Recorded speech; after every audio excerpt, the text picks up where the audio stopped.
নমস্কার দর্শক বন্ধুরা, এখন দেখছেন আমার ইউটিউব চ্যানেল কৃষিকাজ। আজকের আলোচনার বিষয় হচ্ছে যে সমস্ত কৃষকেরা আলু চাষ করেছেন তাদের আলু গাছের বয়স প্রায় এখন 60-65 দিন চলছে এই পিরিয়ডটা। তো এখন যদি দেখেন সমস্যা বলতে আলু গাছের গোড়ার পাতা সব হলুদ হয়ে যাচ্ছে আর কাণ্ড পচা রোগ দেখা যাচ্ছে। তো এই রোগ থেকে আমরা কীভাবে রেহাই পাবো জানতে হলে চলুন ভিডিওকে আরও আগের দিকে দেখতে থাকি। এখন বাজে প্রায় সকাল 8টা। তো আমি এই সময় জমি পরিদর্শন করতে এসেছি। তো এমনি যে সমস্ত আলু গাছ দেখছেন যে উপর থেকে কিছু বোঝা যাচ্ছে না, কিন্তু যখনই আমরা আলু গাছকে একটু হেলিয়ে দিচ্ছি বা এই যে যেমন যেমন দেখুন এই জমিটি কত সুন্দর জমিটি দেখা যাচ্ছে আলু গাছ, কিন্তু এই যদি গাছকে আমরা হেলিয়ে দেখি না, তাহলে দেখতে পাবো আমরা কী ধরনের রোগ এসেছে। তো আমি দেখিয়ে দিচ্ছি আপনাদেরকে কী রোগটা সমস্যা এই সময়। এই যে দেখুন গাছ হেলানো আছে, এই যে এই সমস্যাটা, এই যে পাতা গোড়ার পাতা হলুদ হয়ে যাচ্ছে, এই হলুদ হওয়াটা স্বাভাবিক। যেই সমস্ত আলু জমিতে আলু গাছের পরিমাণ বেশি হয়েছে তাদের ক্ষেত্রে হলুদ হয়, কিন্তু এটা এমনি সাধারণ হলুদের থেকে একটু বেশি, কারণ গোড়ার পাতা তো আর সালোক সংশ্লেষণ করতে পারছে না, সেই জন্য সেই পাতাগুলো বুড়োও হয়ে গেছে এবং হলুদ হয়ে যাচ্ছে। এটা আপনারা দেখতে পাচ্ছেন প্রায় ডগের কাছ পর্যন্ত চলে এসছে হলুদের পরিমাণটা। আপনারা একটু যদি ভালো করে দেখেন তাহলে দেখতে পাবেন, কারণ গোড়ার পাতা সব শেষ, ডগের কিছু 4-5টি পাতা থেকে যাচ্ছে, বাকি সমস্ত পাতা ঝরে পড়ে যাচ্ছে। তো অ্যাকচুয়ালি এইটার ওষুধের কথা আমি বলি।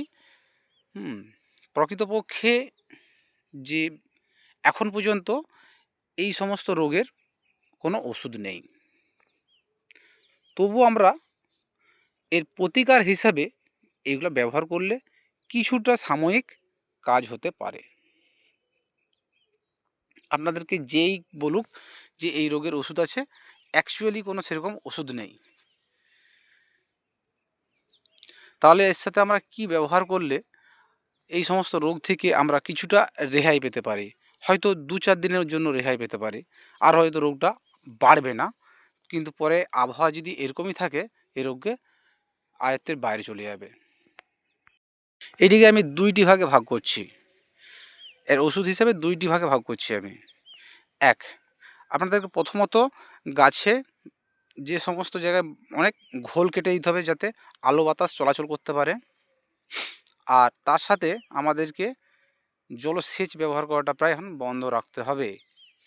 যতদিন না আলু গাছ নেতিয়ে যাচ্ছে দেখছেন আর আলু গাছটাকে রাখা সম্ভব হচ্ছে না, মানে বৃষ্টির জলের অভাব হয়ে যাচ্ছে, তখন আপনারা জল সেচ দিতে পারেন, তা নইলে কিন্তু আগে দেবেন না, কারণ এই জলসেচ দিলেই এই রোগের প্রাদুর্ভাব বাড়বে।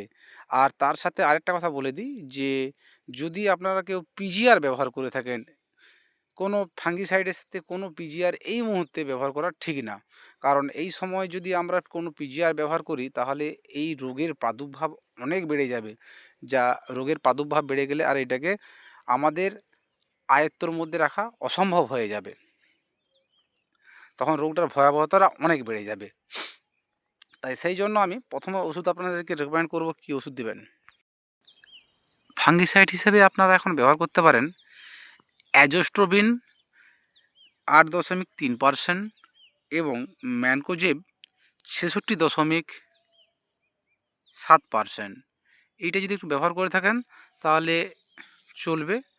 এইটা যদি আপনি হাতের সামনে না পেয়ে থাকেন তাহলে আপনারা মেটাল এক্সেল 8% এবং ম্যানকোজেব 64% এটা ব্যবহার করতে পারেন। এইটাও যদি হাতের কাছে না থাকে, সাইমক্সানেল 8%, তার সাথে ম্যানকোজেব 64%। আমি সব ওষুধের কম্পোজিশন বলে দিচ্ছি, আমি কোনো কোম্পানির রেকমেন্ড করছি না, তবু 2-1টা কোম্পানির রেকমেন্ড না করলে নয়। যেমন এই মুহূর্তে আরেকটা জিনিস ব্যবহার করতে পারেন আপনারা, যে ব্লু কোপার ক্রিস্টাল কোম্পানির, তার সাথে যে কোনো মাইসিন, ভ্যালিডামাইসিন ব্যবহার করতে পারেন, এটা ব্যবহার করলেও হবে।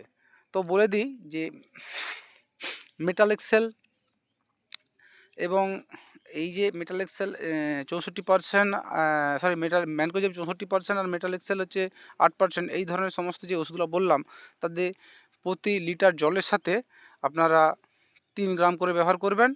আর ব্লু কোপার যেটা বলছি, ব্লু কোপার এবং ভ্যালিডামাইসিন যদি ব্যবহার করে থাকেন আপনারা ব্লু কোপার ব্যবহার করবেন 16 লিটার জলের সাথে 50 গ্রাম, এবং ব্লু কোপার এই আর মাইসিন ব্যবহার করবেন আপনারা 25 গ্রাম ml। তাহলে দেখবেন যে অনেকটা রোগের থেকে রেহাই পাবেন। এবং আরেকটা কথা বলে দিই যে একবার নয় 7 দিন অন্তর এটা দুবার দিবেন, দেখবেন অনেকটাই উপকার পেয়েছেন। আমি ভিডিও এখানেই শেষ করছি। জয় জওয়ান, জয় কিষাণ।